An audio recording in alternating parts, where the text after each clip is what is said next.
इरफान कुरैशी हमारे साथ इस वक्त हमारे संवाददाता जोड़ों में सीधे चलेंगे उनके पास। इरफान, बहुत लंबे समय बाद हमने ये देखा है कि कश्मीरी पंडित की हत्या हुई और उसके बाद लोग इस तरह से सड़कों पर उतरे। फिलहाल क्या हालात है?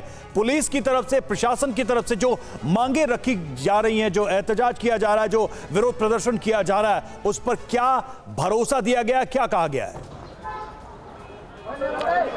देखिए, कल से ही लगातार जब राहुल भट्ट कश्मीरी पंडित जो बिल्कुल इसी ऑफिस में काम कर रहे थे जहां पर अभी मैं चाडोरा में मौजूद है, जब मिलिटेंट्स ने अंदर घुसकर उनकी हत्या की, उसके तुरंत बाद ही कश्मीर घाटी के कई इलाकों में जो है विरोध प्रदर्शन शुरू हुआ। खासतौर पर उन तमाम इलाकों में जहां पर कश्मीरी पंडितों को अलग सरकारी एकोमोडेशन में स्थापित किया हुआ है, खासतौर पर बडगाम के शेखपुरा में और गांधरबल से लेकर साउथ कश्मीर के विसू इलाके तक, यानी जो काजीगुंड में है, वहां पर भी कश्मीरी पंडित सड़कों पर निकले और लगातार ये मांग कर रहे हैं कि उनकी सुरक्षा जो है वो निश्चित की जाए। और आज अब कुछ देर पहले शेखपुरा से निकलते हुए एक बड़ी तादाद कश्मीरी पंडितों की एयरपोर्ट रोड की ओर चल पड़ी और उनकी मांग ये थी कि लेफ्टिनेंट गवर्नर मनोज सिन्हा मौके पे आए, उनसे बातचीत करें और उन्हें आश्वासन दे। हालांकि डिप्टी कमिश्नर बडगाम और एसएसपी बडगाम कल उनसे मुलाकात किए, उन्हें यह भरोसा दिया कि इस पूरे मामले में जांच शुरू की गई है और जो भी इसमें मुलव्वस मिलिटेंट्स या अन्य लोग होंगे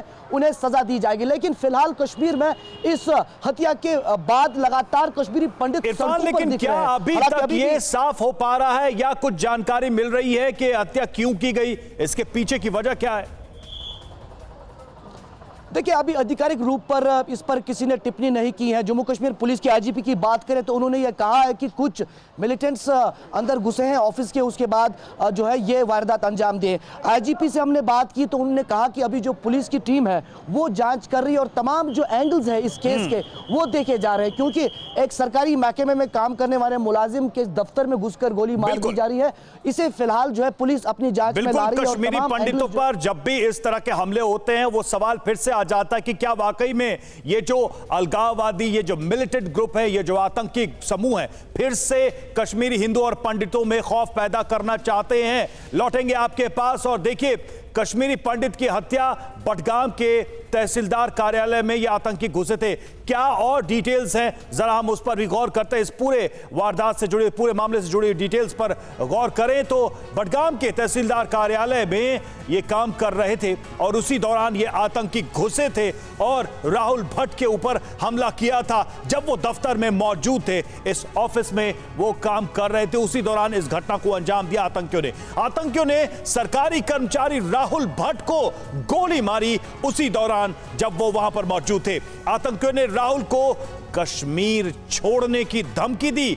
वही बात एक बार फिर से सामने आ रही है कि कश्मीर नहीं छोड़े तो फिर जान से मार दिया जाएगा। वही धमकी देने की बात आ रही है। धमकी देने के बाद आतंकियों ने राहुल पर अटैक किया, राहुल पर हमला किया, जानलेवा हमला किया और इस हमले के बाद इलाज के दौरान अस्पताल में राहुल भट्ट की मौत हो गई और एक और कश्मीरी पंडित इन आतंकियों का शिकार हुआ। राहुल भट्ट राजस्व विभाग में क्लर्क के तौर पर काम कर रहे थे और वहीं पर वो कर्मचारी के तौर पर काम करते थे।